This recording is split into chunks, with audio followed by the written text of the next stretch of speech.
seekers come together, searching for the way, guided by the Spirit shining every day.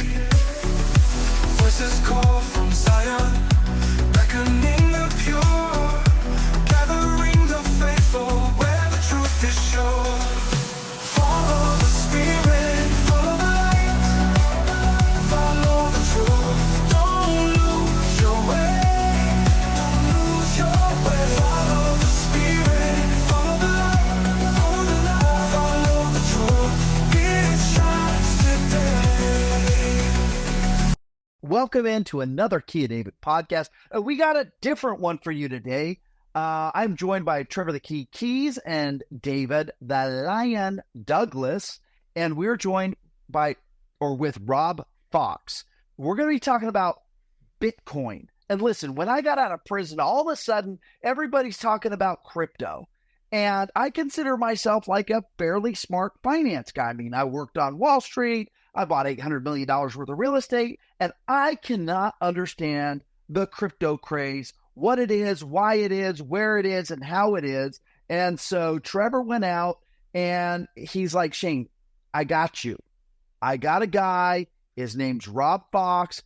He used to work with me at First Line back in the day, and he is the crypto man. So I love doing these podcasts because this is how I get to learn. So Rob, welcome to the show, man. Thank you. It's great to be here. I've been watching the trajectory of your guys' podcast and absolutely love it. Like, I mean, a couple of years ago, I was like, it should be kind of cool to do a more of a, intellectual, thoughtful podcast, tie in gospel principles with what we're seeing on, happen in the world, having our voice heard. And so when I caught that this was Trevor's podcast, I was like, I got to call Trevor.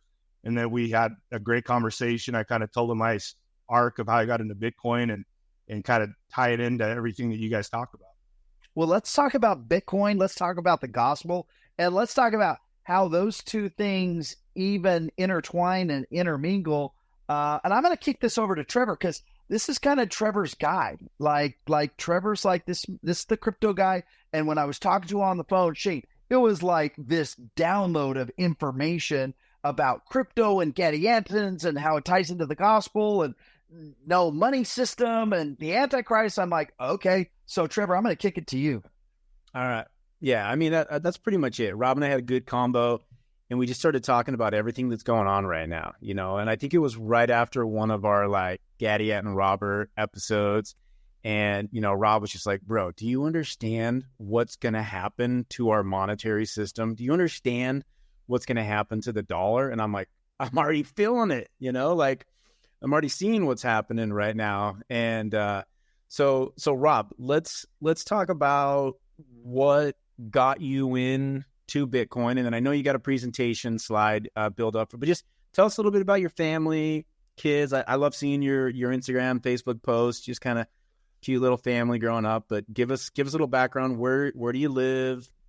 All that fun stuff. Absolutely. Well, my family and I moved to Boise back in 2013, worked for my dad's office furniture business, New Life, headquartered in Salt Lake. We had a Vegas office, a Boise office, and had fun working in the family business after being in corporate America for a while. And so, during that time, it was kind of like I was a huge Romney supporter. And so I've been political ever since I was a kid, watched the debates and Reagan and Dan Quayle and I've just had this weird fascination with politics ever since I was little. And, Mitt Romney, here he is a member of our church. And so I literally for 8 years, I read every article that was produced on Mitt Romney. So I he got me really interested because a lot of my friends are friends with some of his sons, went to school with him. And so, then, the wave of conservative talk radio. So I kind of got interested in that. And my dad had a great business. I felt like all I had to do was just kind of not screw it up. And so I kind of, bettered myself. I started to really learn, get into podcasts and I love to learn, though I wasn't a fantastic student. If I would have had YouTube back in college, I probably could have been a master's student. Right. Yeah. And so, then what happened in 2016 is, or 2015, Trump came on the scene and just literally dropped a nuclear bomb, and everything he started talking about, I was like, oh my gosh, like this guy is just preaching the gospel. And, countries are, they're ripping us off. Our politicians are idiots. Countries are abusing us. Our elites are just run amok, and our country's out of control. We need to take our country back. How did that fall into line with the whole Romneyism? Because me and you were in the same boat. I worked for Romney in 2012. So I've got my own opinion of where Romney is, but where do you end up falling with him? Yeah, so it's kind of it's complicated. I mean, Mitt Romney seems like a stand-up guy. His family, he's got a great family, but just there's something just not right with his decisions, with like what his view, his kind of overarching view. And so, I remember I really wanted him to run a third time. I thought, okay, this is the time. He's our only hope against Hillary. And I remember Donald Trump's, he sent out a Facebook, and he's like, Mitt, don't even think about it. You choke like a dog. You're a choke artist. That was an election that should have been won. And I'm thinking, Trump, shut your effing mouth. He's our best hope at beating Hillary. I'm like, I put this on my Facebook. I said, shut your mouth or put your hat in the game. And 2 weeks later, he rolls down the escalator, and I was like, oh my gosh, like I think this guy, he's got the right voice. And I was on the Trump bandwagon as soon as he opened his mouth and Trump towers. And so, anyway, fast forward, I really got sucked into the the Make America Great Again theme. Thought it was what our country needed.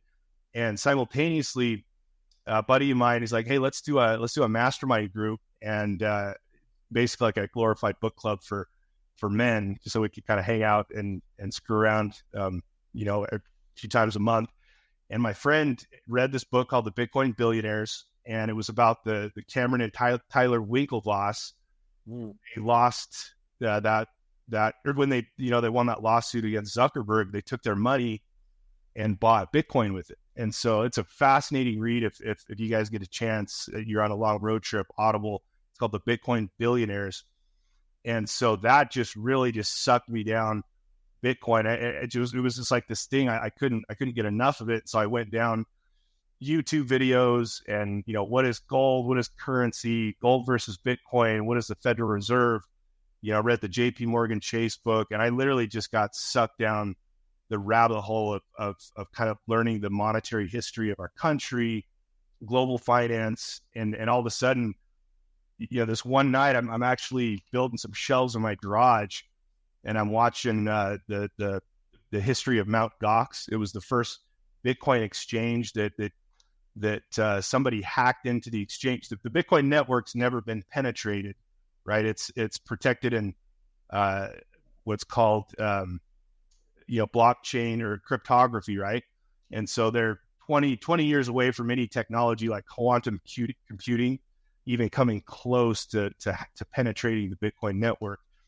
And so, but as I was sitting in my garage at 10 o'clock at night, the spirit totally hit me, and it's like, this technology is going to play an important part in your life. You need to learn it, and it's going to have an impact on society, right? So again, this is my experience. I don't want anybody to take this at face value, but that was kind of my truth. And I felt like I was inspired, and it was really out of left field because I had a great gig with my dad's business. But the more I kept learning about it, it just had this itch, and I couldn't shake it. And so, fast forward to, my cousin, he actually had experience in the gold and silver business, gold and silver IRA. He started up Bitcoin Advisors, and he's like, hey, why don't you come and work with me? So that's how I got into the Bitcoin space, right? Is that Scott? His name is Chris. Okay. Don't know. Yeah. And so that's kind of what got me into it. And then, just talking to clients and trying to convince, boomers about what is Bitcoin, what is blockchain, why this is an important investment. And so that kind of leads us into kind of the fun part, right? Which is like the big picture. What is Bitcoin? And I think you guys will enjoy this, and because money touches every aspect of our world. And so yeah, so let's dive into it. Cool. Can you see the screen? Okay. Yep. All right. And so Bitcoin Renaissance 2.0, and we'll explain why I'm kind of titling it this. So, a little this might retrace a little bit, but back in 2019, it was like 7 months before COVID. Peter Thiel, right here, early investor in Facebook, venture capitalist, he said something that kind of blew my mind. He said, collectively as a society, we're going to be experiencing a Truman Show moment. And, basically, instead of sucking through the straw of CBS, NBC, CNN, now with the advent of social media, microprocessor in the year 2000, more information dumped online than throughout all history, right? And that amount keeps doubling every other year. And then in 2009, the Bitcoin protocol was launched.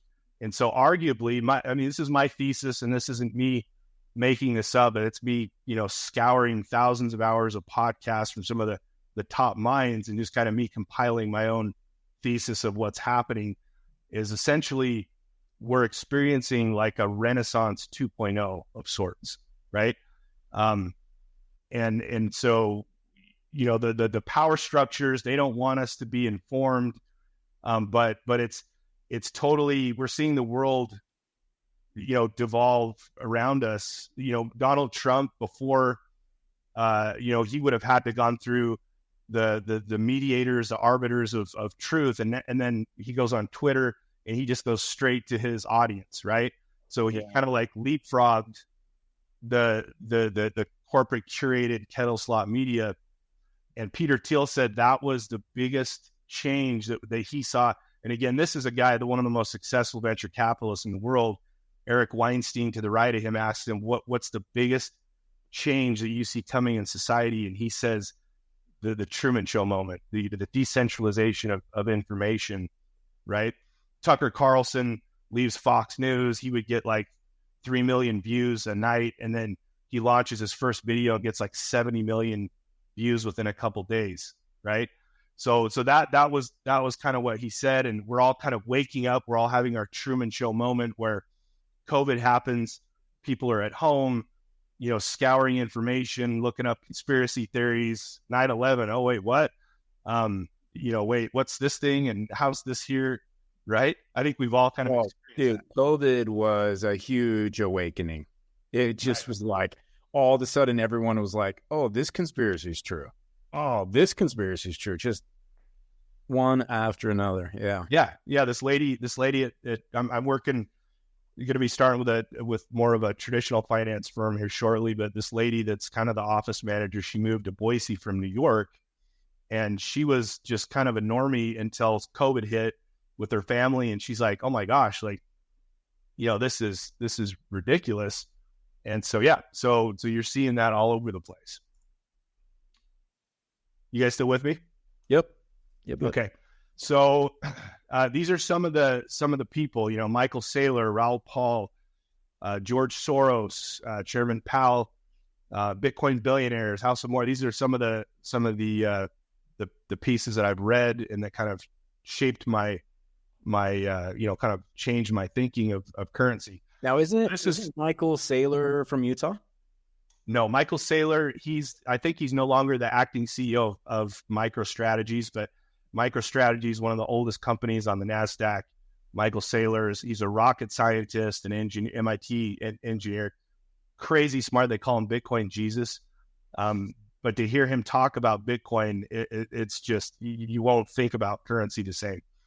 So, and then I'll kind of tie this into the gospel too. This is kind of interesting. So in the book, The Bitcoin Standard, Saifedean Ammous, he's an economist, and he, was seeing weird things with the Keynesian economics, the modern monetary theory with money printing, and versus like the first principles, the Mises theory of hard value and gold and tangible value.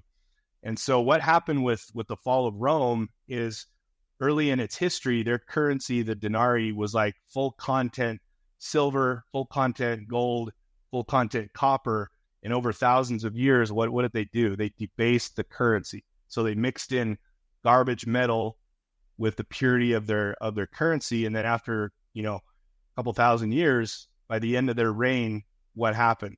They had totally weeded out all the metal, all of the precious metal out of their coinage, and the soldiers didn't even want to get paid in that garbage currency, right? They wanted gold, and they ran out of gold. And so what happened is the soldiers left their post.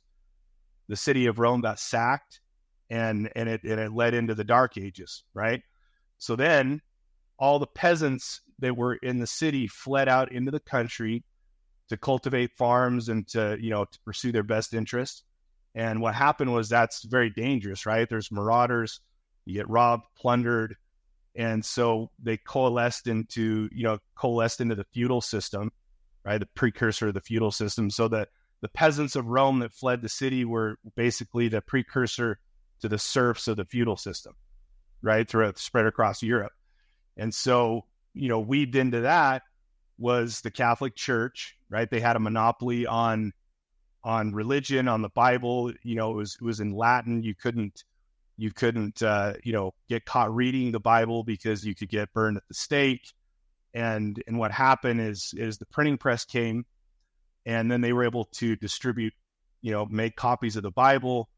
You had the Renaissance. You had your Martin Luther's, your 100 points of light, and you had basically the printing press. So right here, so more books were printed within 10 years of the invention of the printing press than throughout the previous 200 years, right? So they call it, the Age of Enlightenment or the Reformation. And then that led to, philosophy and guys, reading and studying and, sparking debate.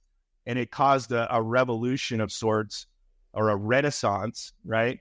And, I just Wikipedia'd this just a minute ago. So the Renaissance, it marked the transition from the Middle Ages to modernity and was characterized by an effort to revive and surpass the ideas and achievements of classical antiquity, associated with great social change in most fields and disciplines, including art, architecture, politics, literature, exploration, and science, right? And so kind of like essentially what you're alluding to is where history repeats itself, right? Yes, kind of a part. What do they say? A part and a type, or what do they? Type and shadow. A type and shadow.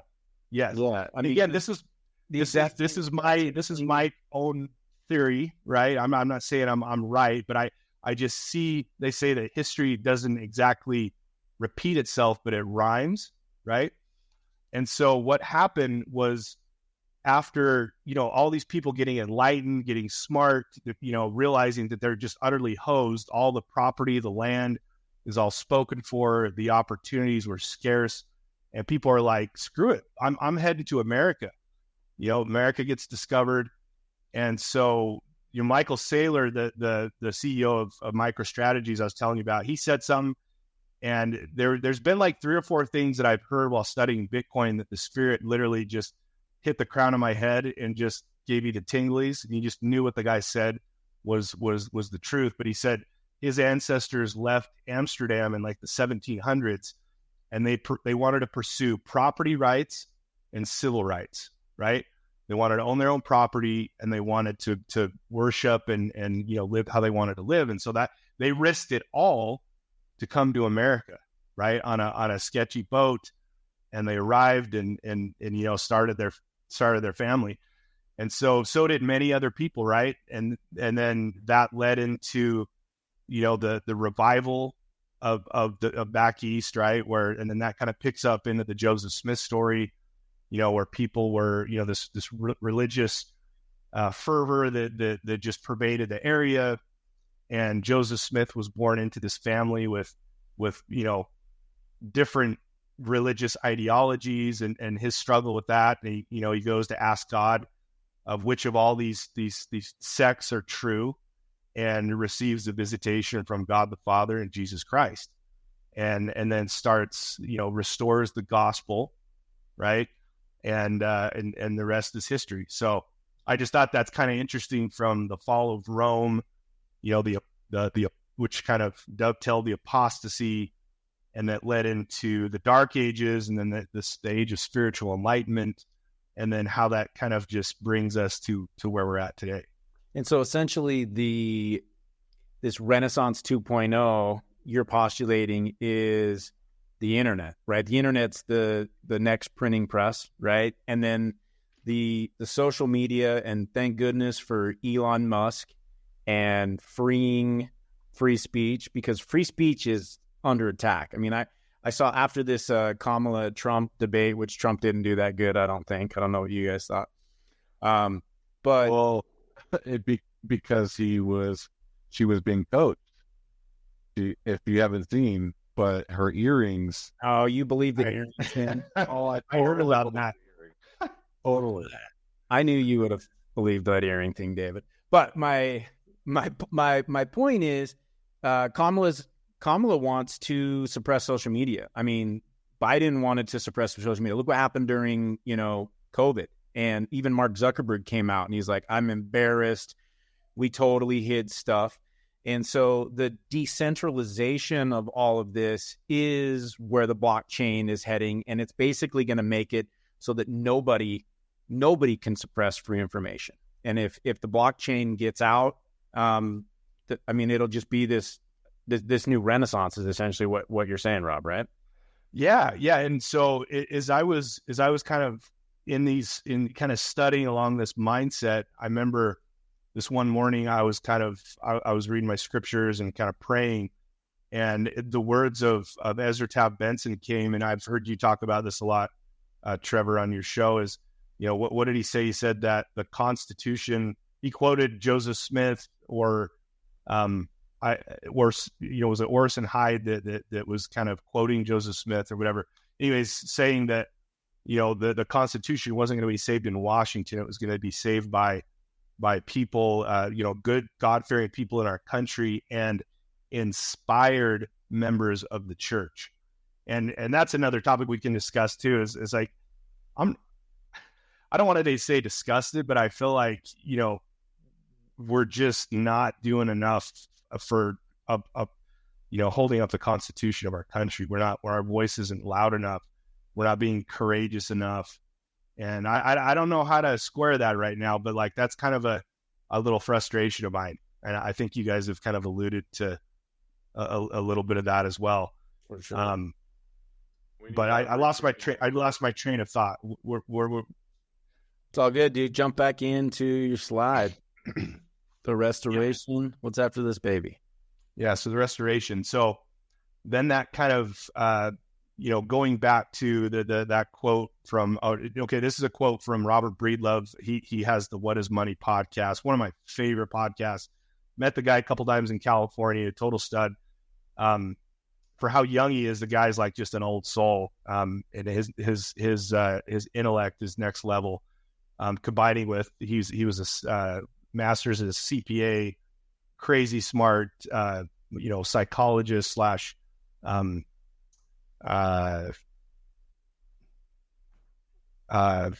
anyways, the words dropped my mind. But anyway, so we go back to the origins of modern banking. So what fueled the Renaissance was the Medici family, right?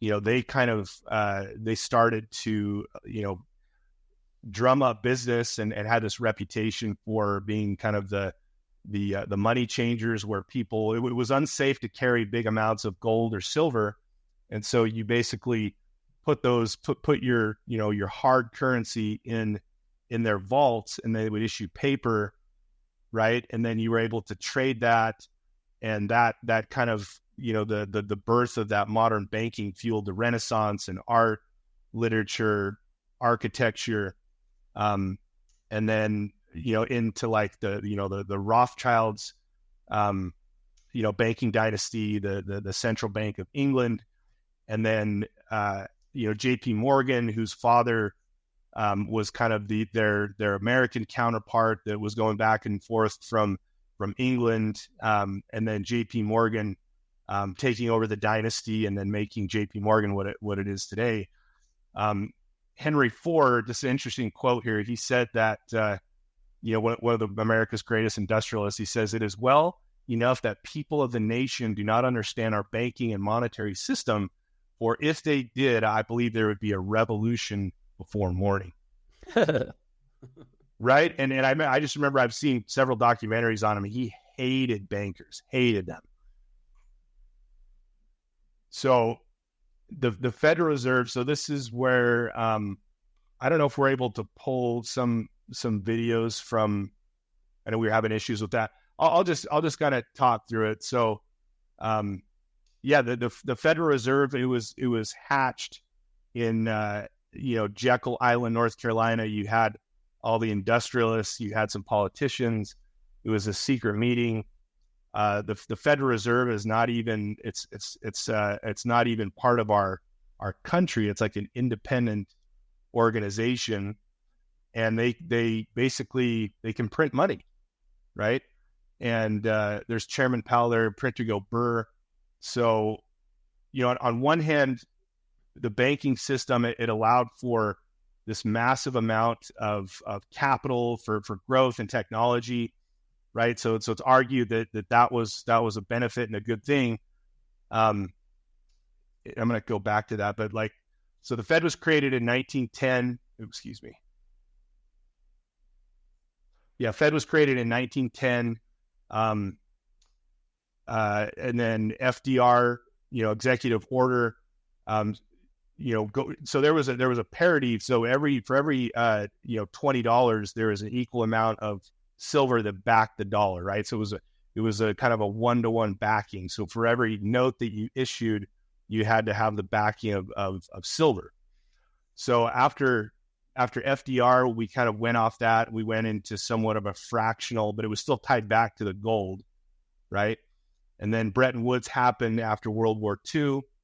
And then we completely went on to, the full faith in, so basically we held the gold. All the countries in the world gave us their gold, and then and then the dollar tied back to that physical asset, right? So fast forward into the 1970s is Nixon. Have you guys ever heard of the website What the F Happened in 1971? No, have not. I'm familiar with Bretton Woods, definitely, but no, I haven't heard of the website, no. Okay, so I'll just touch high level on what it is. So it's a website where they posted all these graphs, and what happened, and this is very interesting, like you look at from 1971 stocks, real estate, all these metrics, just, it's just parabolic growth. But then when you account for the money printing and the actual purchasing power of the dollar, every growth is totally stagnant. It's after totally, 72. After 72, it's totally flat, right? And the reason why that is because of Bretton Woods. And for those of you who aren't familiar with what Bretton Woods is, it was a conference convention during Nixon's time where we decided that we were going to go off of the precious metal gold standard, and that we made an alliance with OPEC, with Saudi Arabia being the crowning member of OPEC, and that America would peg their dollar, the stability of the dollar, to oil. And we've been... Bretton Woods was a precursor after World War II, but then, like you said, Nixon totally took us off even that slight tether to gold, and we went totally AWOL, right? And then it was, instead of tethered to gold, other countries were tethered to our currency, which gave our politicians, a political class, the Fed, carte blanche to print money. And that's what essentially debased the money. So going to the next slide, what you're showing is post-1971. Here you've got all assets basically parabolic to the dollar and the purchasing power. But post-1972, you see this just flat line, right? Where everything else is going up, but the value of the money is essentially going sideways, which means our dollar is getting weaker and weaker and weaker as the assets continue to climb. Yeah. Welcome to post-COVID And, you know, I bet you if you could zoom in on that, it'd be Yep. And what's interesting is this Robert Breedlove guy talks about how, you know, money is essentially it's the base layer of society. Money is like it's the pavement that we walk on. Is a society we exchange money for services. Asset allocators allocate resources efficiently based on the price signal, right? It's truth. Well, when you're printing that much money, you're basically you're injecting corruption into that system. And so he argues that basically a society built on a corrupt foundation therefore has to be corrupt. And so you have to tell one lie to cover that up, right? Like going back to that screen here, you got to explain that away. And so they've come up with all these reasons of why. And but at the bottom line, we're all being hoodwinked because this growth is more artificial, and it's not real, right? And so if you got to if you tell one lie, you got to tell two lies to cover that lie up. You tell two lies, you got to tell four lies to cover it. And then pretty soon, left is right, up is down, man is woman, good is bad. Right. And so that kind of really resonated with me of like the distortion, the chaos, the psychopathy of our society. People, and Isaiah prophesies of this. He says there will be a time, and he's talking about the last days. He says good will be evil and evil will be good. Like we're right there experiencing exactly what Isaiah saw when he saw our time. Right. And think about it too. Like imagine if you had a magic money printer in your bedroom and you could imagine the temptation to not go in and just print money, right? That to print money to create value out of nothing, that is a power that probably only God should wield. No man is probably strong enough to withhold the temptation. So here we have the money printer in the entire world located in Washington, D.C. And so what happens is you got all this corruption of this foreign money wanting to curry favor with our politicians who wield the power, right? And so these politicians get corrupted, they get lured and sucked in. That's why a lot of them go into Washington is that constant, that constant bread line, that unending stream. Anthony Scaramucci was quoted as saying Washington, D.C. is like a golden hot tub with no drain. And if you go in there and you're a self-made man and you don't want part of the politician's game, he says they will try to kill you, the members of the swamp. But he says if you go in there and you play their game, they invite you into the golden hot tub, the smoke cigars, pop the bottles of Cristal, and it's a big party. That's what happened to Mitt Romney. You think so? Yeah, dude. Look at how much money his son made in Ukraine. Absolutely. Yeah. Why he's in favor of that Ukraine war. So kind of interesting though, and so what's interesting too is Breedlove talks about as business owners and entrepreneurs, what happens if we run a business with more expenditures than we bring in revenue? What happens to our business? You go to business. Right? 2x4 across the head, boom, you're out of business. What happens when the politicians do that? Just print more money, bro. It's the infinite bread line, right? So the joke is, and I think somewhere in Lebanon back in the early 70s, they got rid of all the trains in the country. Well, they still have a department of transit that deals with trains. Like what government program has been invented that they take it away, right? It's the natural man. The natural man is lazy. The natural man hungers for power. The natural man wants something for nothing, and so doesn't that just kind of tend to corrupt? For sure. So this is, and then now I'm kind of piecing some of Michael Saylor, the engineer part of his brain. So he kind of breaks down, okay, what is money? So money is a store of value. Gold and Bitcoin, they're forms of hard money. The dollar, they call that a soft currency, right? Because it's bleeding purchasing power.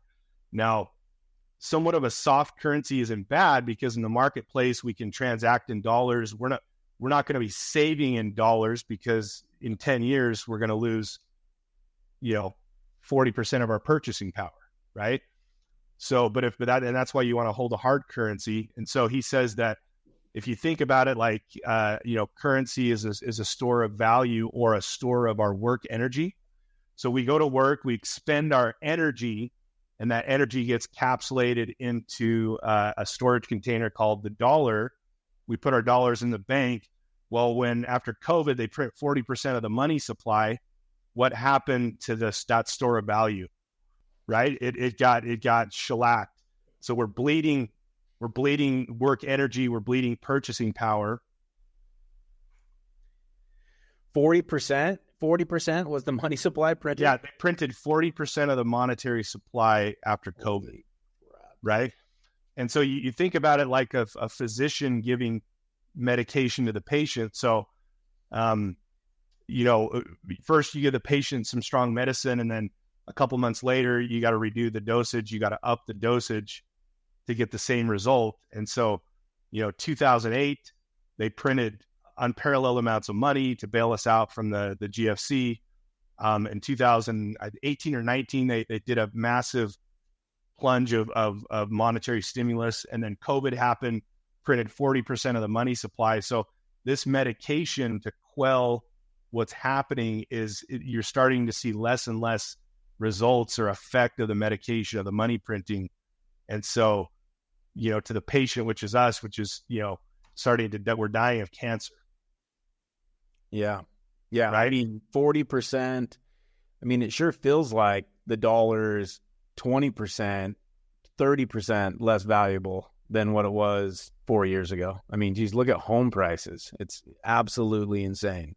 Yeah. Yeah. And that's exactly it. So why is BlackRock and some of these companies, why are they buying up houses, right? So they're, real estate's a good store of value, right? It's tangible. People need it. There's high demand for it. And dollars, they injected so much supply of dollars, and, the first law of economics, when supply goes up, demand goes down, right? And then, the value of the dollar goes down.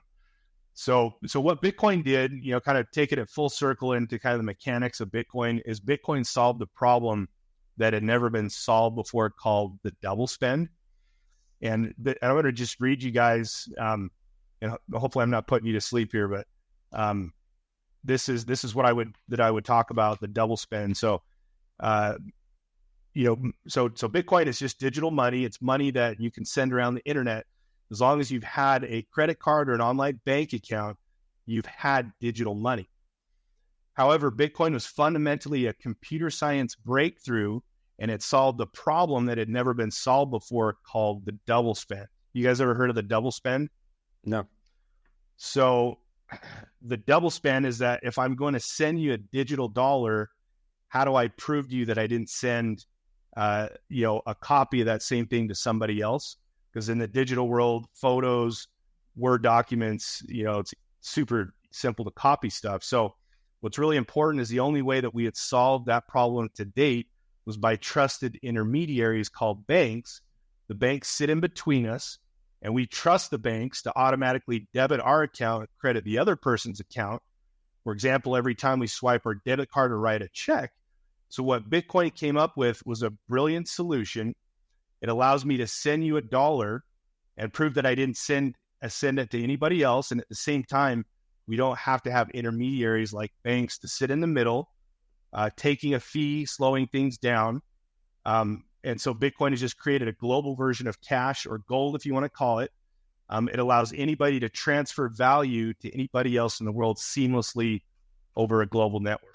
Without an intermediary, without the banks. And that's why the establishment hates it, right? Right. You're cutting out all these money changers. Yeah. And the brilliant thing is Bitcoin started off in 2009 after the great financial crisis. A bunch of cryptographers that had a lot of acumen in the finance sector were like, we need to be anonymous, because, what do you think the FBI or the CIA would do to people trying to create their own money? Right? So they look what they did to Gaddafi. Look what they did to Hussein. I mean, yeah. So I don't think off of the dollar. Satoshi Nakamoto, it's a moniker. I think there was multiple people involved. It could have been one person, but they all stayed anonymous, and they all had an altruistic desire to, create what would the perfect digital currency look like. The white paper happened, and it went viral on kind of like a Reddit-like forum, coalesced a lot of smart minds, and they started posting their ideas, and then Bitcoin launched. And then the first purchase, some guy bought a pizza in Italy from New York, and they joke around saying that was the most expensive pizza because in today's dollar value, it's worth like $500 million, that piece of pizza, right? And so what I would tell a lot of my clients is Bitcoin has a fixed supply. It's been the first asset ever to create digital scarcity. So there's a fixed supply of 21 million. Every 4 years, that amount of Bitcoin gets cut in half. So when you mine a Bitcoin, powerful computers go, Trevor, if I send, $10,000 to you in Salt Lake over the blockchain, these powerful computers go to solve these math equations and log the transaction on the blockchain. And basically, if you think of a chain and a block of data, it's just TikTok next block. And so you can see every transaction that's happened on the Bitcoin protocol. There's only 21 million, so you know where those dollars where those Bitcoin are. You don't know by name, but you know that you can see the wallet addresses. So it's total transparency. So where the dollar, we don't know how much they're pumping in, taking out. We don't know the rules of the game. With Bitcoin, everybody's playing by the same rules, right? So I'm trying to find.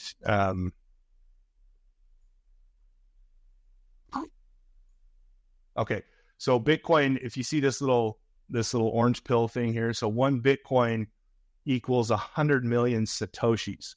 So imagine like little bits of data. So Bitcoin, unlike gold, why can't you have gold be a transacting currency? Because you would have to break gold up into gold dust, and you couldn't transact it, right? Bitcoin, because it's a technology, can be broken up into 100 million satoshis, little bits of data, and then on the Lightning Network, it can even be broken up more without losing its price per Bitcoin, right? So it maintains its value. They're not able to print more, but they're able to dice it up. So you can own, like if I'm a rural farmer in Africa and I want to buy $5 of Bitcoin every week and start stacking my sats, I can do that on my Android smartphone, right? So that's kind of because like what is it, like 30% of the world's population is still unbanked, and so this is a good thing for society. El Salvador has declared Bitcoin a legal tender. And there's other principalities and municipals around the world that have, and so we're still so early. That's what my initial thought was, I've missed the boat. I was late to the game, but actually what I've learned is I'm so early. Like nobody really understands what Bitcoin is. It has its big cycles and it's volatile, because what 13-year-old do you guys know that's not volatile? My daughter's 11. Her emotions are just like this. Bitcoin is its total market cap, I think, is around $1 trillion, which is, the total amount invested in Bitcoin. The stock market's over 40 trillion. So it's like, like the BlackRocks of the world, these big institutional money, they can really manipulate Bitcoin in the short term. So you always got to be careful about your time horizon when you invest in Bitcoin, right? Plan on a 5 to 10 year investment. It's a long-term hold. It's like a high beta tech stock. Like if you go back and look at the volatility of Amazon in the beginning stages to where it's at now, right? There's probably several points where you probably felt like you lost your shorts, but it always recouped, and then it's now thousands of percentage points from what it started out from. Right. Any thoughts, comments? Like, am I putting you guys to sleep? No, dude, you're good. Keep teaching. Keep teaching. Another thing kind of that's cool. I think that some of the thought leaders in Bitcoin and they call it Bitcoin Twitter. I've learned more off of Bitcoin Twitter than I did at all university. The way that you have to like compact your thoughts, your graphs, your thesis in a way that's like, it's really easy to understand. And we're going through what's called, they call it a fourth turning. Just like the repentance cycle in the Book of Mormon, hard times create strong men create good times create weak men create hard times. That's where we are. We're going through one of these super cycles, throughout history, just like there's a fall, just like there's a winter, there's a spring, and there's a summer. Throughout history, you have a revolutionary cycle. Every 250 years, there's a big revolution. Every 80 years, there's a big credit cycle. Every 50 years, there's a big technology cycle. And so you literally have like 4 giant cycles. They call it a super cycle that's happening right now in society. We're just lucky enough to be born and living in the fourth turning, in a super cycle, in a credit cycle. It's like worst case scenario. Yeah. But isn't it like you read the Bible, such and such king took over and he ruled in righteousness, and then his kids, were less righteous, and then their kids were just total debaucherous infidels, and then the kingdom was destroyed, right? And then it's that constant cycle of this, as long as the time of men has happened. No doubt. Oh, gotcha. Okay. All right. I'll just kind of tell you about this guy. You guys definitely want to check Jeff Booth out. This is another kind of mind warp. So he wrote this book, 2019. It's called The Price of Tomorrow. And this guy is, he's bought and sold 10 different tech companies, global finance, versed in currencies all over the world, e-commerce, really smart guy. And he wrote this book, and he said, by me writing this thesis, I could literally get shunned from polite society, or it's going to make a big impact. But regardless, I have to like share my thoughts. And so he wrote this book, and essentially his thesis is that you have like 2 poles that are ripping society apart right now. You've got technology that basically, 15 years ago, you needed, 1,000 things in physical form, and now they're all compressed into dematerialized on our iPhones, right? So he calls it the dematerialization of the physical world into software. Have you guys heard that phrase? Software is eating the world. Yeah. What about AI now? Right. So he says that. So what technology should be doing is it should be making our life more efficient. We like our iPhones. We like the efficiency. The technology should be bringing prices down. So technology should be having a deflationary effect. But what's happening is we're having to work harder to maintain the same quality of life because of the money printing, right? Yeah, Chief Miniga has brought this up a couple times on our program. He's like, we were promised that technology was going to make it so that we had more free time, but now look at it today. You've got husbands and wives, for the most part, having to go to work, put their kids under someone else's care. So technology has been this trick, it hasn't delivered for us. Right. Yeah. And so what is that societally? That's not a good sign, is it? When now mom and dad have to go into the workplace, kids are left unattended, if they even have kids, like you start hearing about a lot of these towns that were decimated with the offshoring of the manufacturing base, and, like drug infestation, meth, broken homes, and tears. Right. And so that's, and then you bring up AI. And so even more so, AI is almost like a doom loop, because we're investing in that same technology that's putting us out of a job, right? We invest in our NVIDIA, our Microsoft, we invest in these AI tools because we want to yield on our stocks. And so what is that doing? That's almost exacerbating this whole societal shift, right? They call it a doom loop. Yeah. So that's his thesis, and I think he's spot on. And so he's like, I think Bitcoin's going to be existential. And Bitcoin there's a whole ecospace that can be built upon, because Bitcoin is an open source protocol. So there's different layers. So, all of what we have in traditional finance can be built potentially on this sound monetary network. Also, thought leaders in the space talk about, in this age of distrust among nations, like all the chaos and the BS that the CIA plays, and we debanked Russia because we don't like their politics. We shellac the Middle East because we don't like what they're doing. And, that's the argument for a separate day, but money should be pretty neutral, right? If we're to be the global reserve currency, we shouldn't use that as a political whipping stick. That should be a politically neutral thing, so people can, global, liquidity and transaction. Well, look what it's doing. Look what it's doing. We've been using money for war, right? Instead of going to war, we've been putting these tariffs. Look what we did to China. Look what we did to Russia. With the SWIFT system, we put all these blockades on people being able to trade with them. Look what we did to Iran. And so what has the world done? The world's all of a sudden, all these countries are being like, this is BS. The dollar is the biggest weapon that the U.S. has. So now you see the formation of these BRICS countries, right? And now, for the first time ever, you've got these major global systems. I think it's a third of the world's money right now that's saying, we want in. We don't want to be held hostage to the U.S. dollar, right?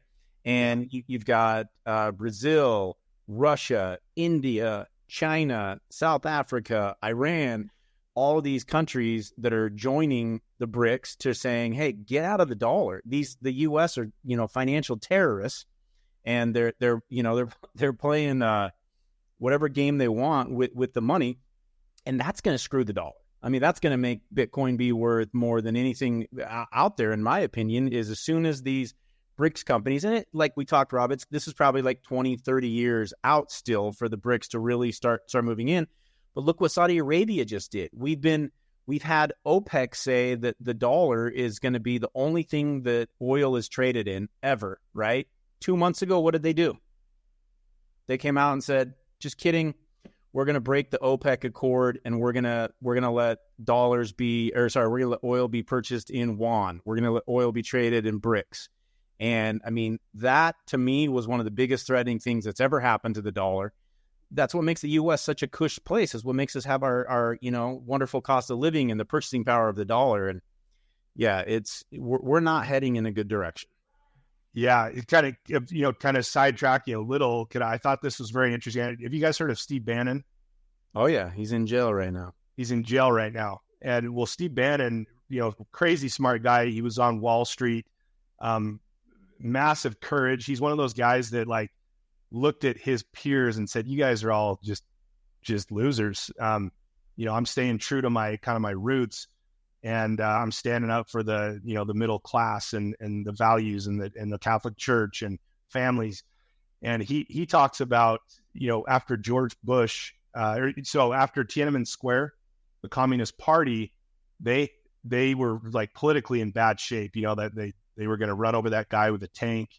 And George Bush Sr. had the ability to basically lay the screws to the Communist Party and crush them. And so what happened instead is they took that opportunity to then send bankers and Wall Street into China and form and make them be the world's cheap labor, right?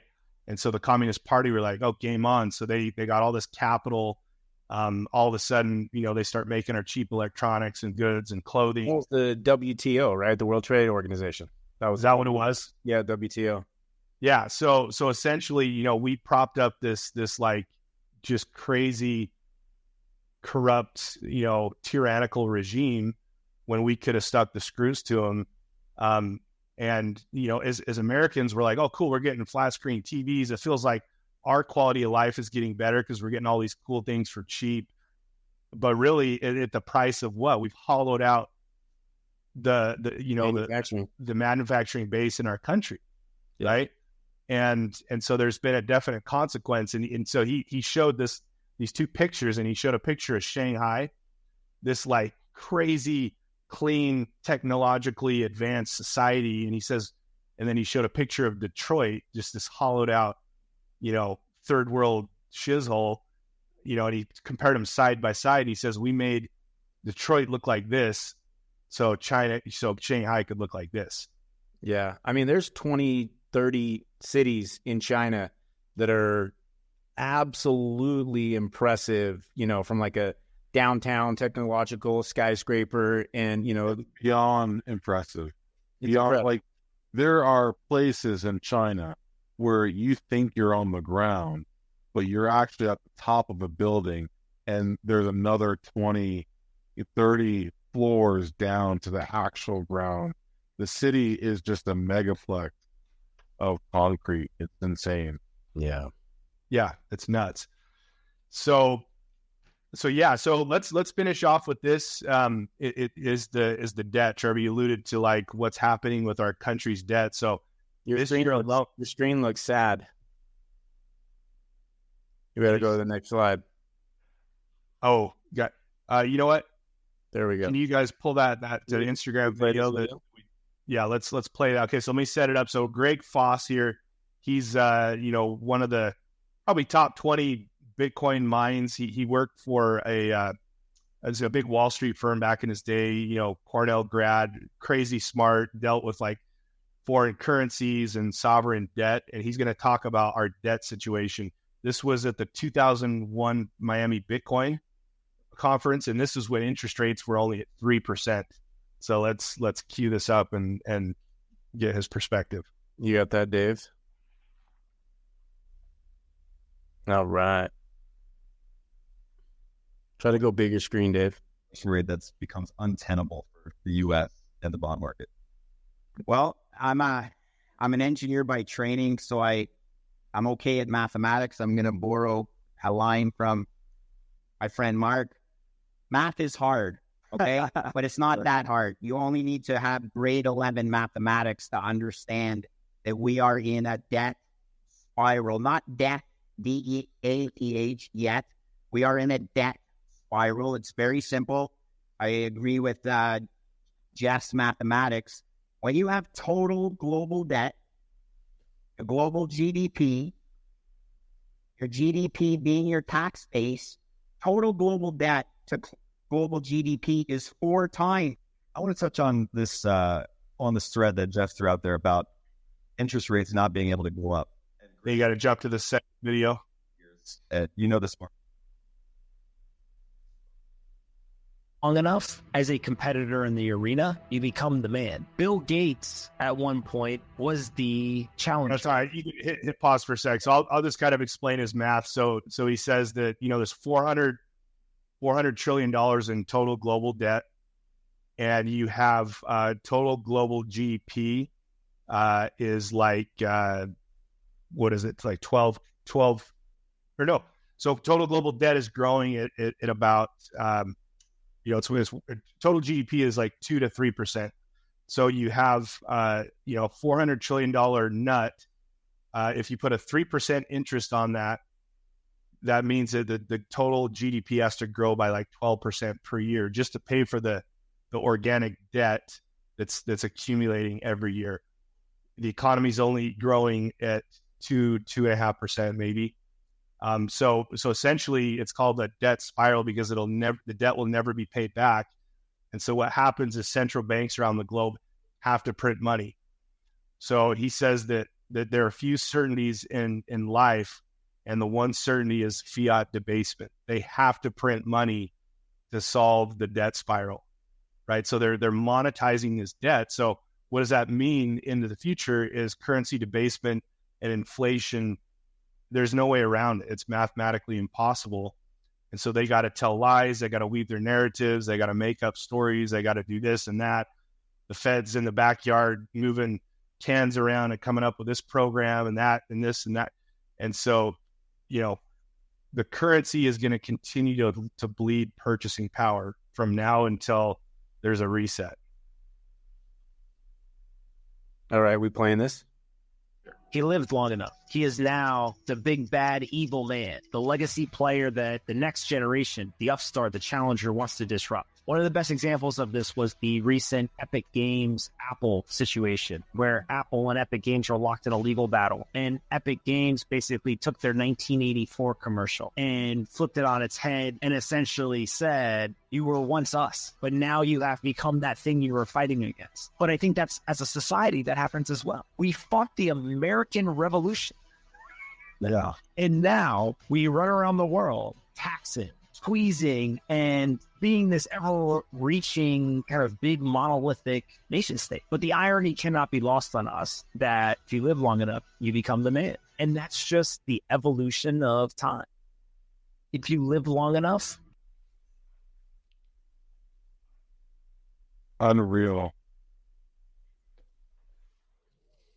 So yeah, guys, that's kind of those are my thoughts. Those are kind of how I see if you live long enough, what I've gleaned over the last 4 years of my study in Bitcoin.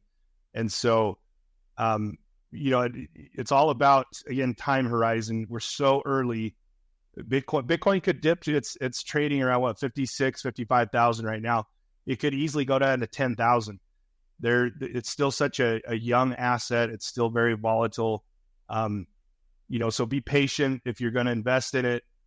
Take a measured approach. Don't go all in on it, because very well that's you're going to get your butt handed to you. So, but yeah, layer in dollar cost average. If you said, hey, I'm going to take 2% of my paycheck, and I'm going to every month I'm going to invest 2% of my paycheck every month, right? Because some days you'll catch it on a rise, some days you'll catch it on a dip.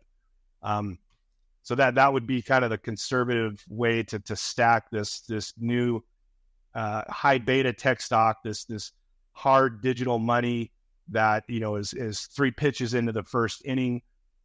You've got $400 trillion, there's like 900 trillion. Yeah, $900 trillion globally of assets of all classes. And as the dollars, what's that? This has been I was just going to comment. This has been amazing, just to be able to pick up on, a lot of what you've shown us. And I've seen bits and pieces, but this is the first time it's been able to be brought together. What's funny too is, like, I am not a genius intellect, you guys, but I'm a very interested. I love to learn, and I know a little about a lot of things. And I honestly think that's kind of my strength when it comes to Bitcoin, because there's a lot of people, even in traditional finance, like that where I'm at now, a lot of guys are like, oh, Bitcoin, that's high, that's radioactive. Let's ease off on that talk.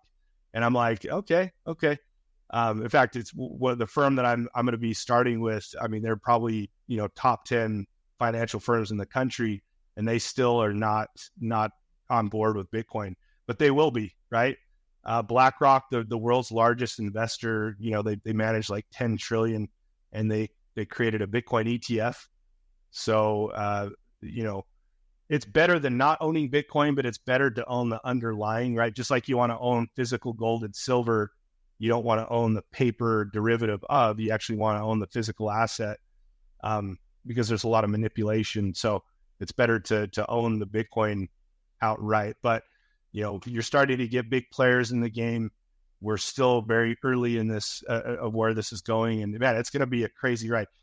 The last quote I'll leave you with is Jeff Booth, the guy that wrote The Price of Tomorrow, says, over the next 10 years, you're going to see 100 years of growth because of the exponential factor of technology. Over the next 10 years, 100 years of growth. Wow. I believe Crazy, that, right? AI. I was just looking at some of my notes. I sent a text to a friend group. This was in October of last year. And at the time, we were at $33 trillion in debt. You can go to usdebtclock.org, I think is what it is. And they're projecting that at our current rate, we will be at $44 trillion by 2027. $44 trillion.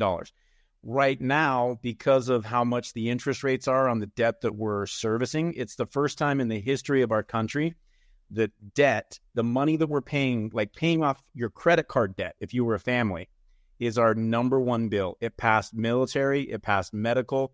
We pay more money to pay off our debt than we do anything else, and it's only going to get worse. And so, moral of this story is there's some things you can do to hedge against it, right? And Rob, your business and your plan and a lot of people's plans is, hey, I can start setting some money aside. Instead of putting it in the stock market, we're seeing all these people predict that, the stock market's at 40,000, 41,000, it's hovering. You could have this huge stock market crash. Where can I put some of my money? What can I do? Do I want to put it in hard gold assets, or is there some other form of value, some other store of value? And Bitcoin's a solution. Donald Trump spoke at a convention. I spoke at the Bitcoin conference this year. The Bitcoin conference, that's what it was, in Miami. Yeah. And, him and Kennedy are both saying that the U.S., one way that they could pay off the national debt of the U.S. is if we purchased a few million Bitcoins every single month, right?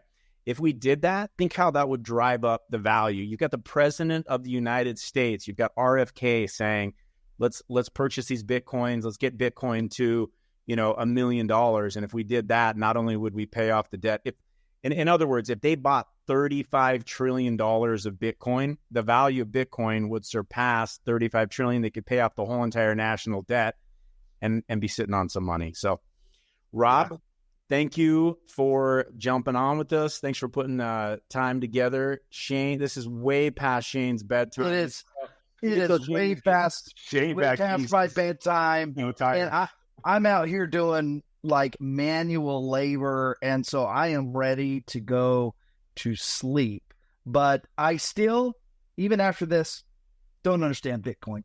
I don't know what it is. It goes right over my head, and I don't understand it. But I hope one day the Spirit will teach me what the hell Bitcoin actually is. And in the meantime, I'll buy real estate and make sure my food storage is stocked, and I'll continue to try and figure out what this Bitcoin thing is. I know a lot of people have made a lot of money on Bitcoin. It seems like it's becoming more and more mainstream. And I think, Rob, you're right. It's like trying to understand Amazon before Amazon was what we know Amazon is today, and dealing with the fluctuations of Amazon. So I appreciate you coming on and sharing this information with us. We at Zion Media, we try to bring different topics to help our listeners understand things that they can do to prepare for things that may come. And maybe Bitcoin is one of those ways to hedge against things that may be coming our way. So thanks, Rob, for coming on. Thanks, you guys.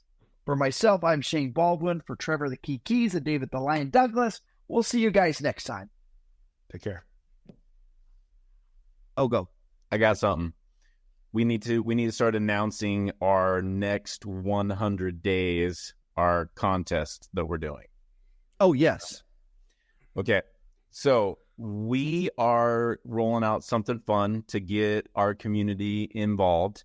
And we are going to be giving away $1,000 American, clarify, $1,000 cash to the Zion Media fan subscriber that recommends the best guest, like a future Lance, a future Alex Boyer. We're looking for somebody that is, faith-based, or they could be a sports figure, politics, culture, anyone that you guys think, I want that person on Zion Media. Or if you're watching this yourself and you're being like, I want to be on Zion Media, you could win yourself $1,000. What we're going to do is, over the next 100 days, we are going to open up our link tree, and there's going to be a Google form if you go in there, and it's going to be a place where you can click on it. You can go in there and fill out your information. You can fill out information on who the guest is, why you think they would be a great guest for Zion Media. And then we want you to either take out your phone and record yourself and give us a little explanation of why this person would be perfect for Zion Media as a guest, or do an audio. That we don't need a video, but we just want to hear it more. You know, it's a lot easier to perceive what your intention is versus just clickety-clicking on that. So how it's going to work is we're going to filter those in. We're going to go through them, scrub them, the ones that we like. We're going to reach out, contact, do a little pre-interview, see if they're podcast worthy, and then we're going to platform them. We're going to put them on the show. And as we put these on, once we get 2 or 3 people on, we're going to open our socials up for voting, where you as the fans are going to help us determine who is the best guest. Over the course of the 100 days, whoever is voted in as the best guest, it's kind of a 50-50 criteria. We believe it. And then the votes will determine who the winner is for the $1,000. And 100 days from now, before December 21st, we're going to get that $1,000 out. Someone will have some Christmas spending cash or some personal cash. So Trevor, quick question. If I recommend, you guys should have Sylvester Stallone on your program, they need to introduce us to Sylvester Stallone. You got to be able to just recommend somebody, and then it's like, not only do you recommend either yourself or somebody else, you got to bring them to the table. Yep, you got to be the connector in chief. If they know Tucker Carlson or someone big or like Elon Musk, they'd have to give us their number. Right. Well, not only just give us their number, we want to call and be like, hey, David gave me your number. They need to make the connection. They need to help platform them. Put us on a text thread. Put us on an email thread. You've got to be the connector in order to qualify. Exactly. If you could hide a Zion in the blink of an eye, and then continue onward as stars move through the sky. Listen, here's the thing. I met with Lance Weaver and his wife just a few days ago, took him to lunch. He's like, Shane, we need to go to Monte Alban. You need to get Trevor. Trevor needs to find him a date. So if you're available and you're interested in maybe going to Monte Alban, send a picture and a screenshot of your best picture to Trevor. He's looking through to decide he's single and available. So he's got to take a date. And he said, grab David and his wife. And I just said, you know what? David probably isn't in a financial position to go. So for those of you who want to help David Douglas and his wife go to Monte Alban and go to Mexico, you can donate. David's going to flash up his personal Cash App. And you can help David go to Monte Alban. We're going to record it, so you'll get some great content from it. Monte Alban. David's going to get money and I'm going to get women? Yes. Okay. Yes, that's what we do here at Zion Media. And our viewers are going to get a video out of it. And our viewers get a video out of this. Monte Alban, if you don't know, is a mountain that has been cut off at the top. And it is believed by Lance and actually by me that is the temple Nephi built. And we're going to go to that site.